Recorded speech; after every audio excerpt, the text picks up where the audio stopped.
আজকে আমি বানাচ্ছি পেঁপে শুক্তো সিম্পলভাবে।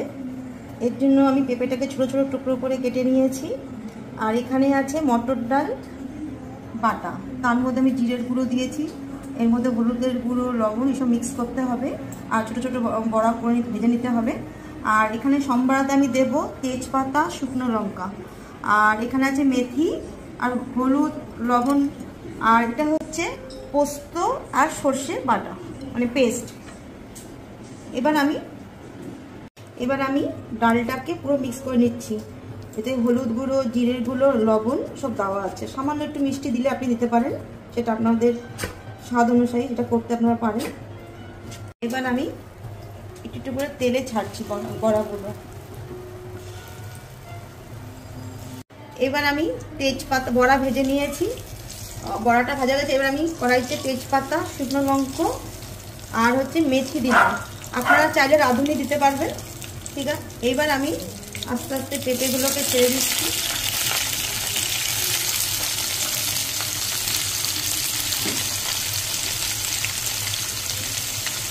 স্বাদ মতো হলুদ, একটু লবণ দিয়ে পেঁপেটাকে এবার নাড়াচাড়া করতে হবে।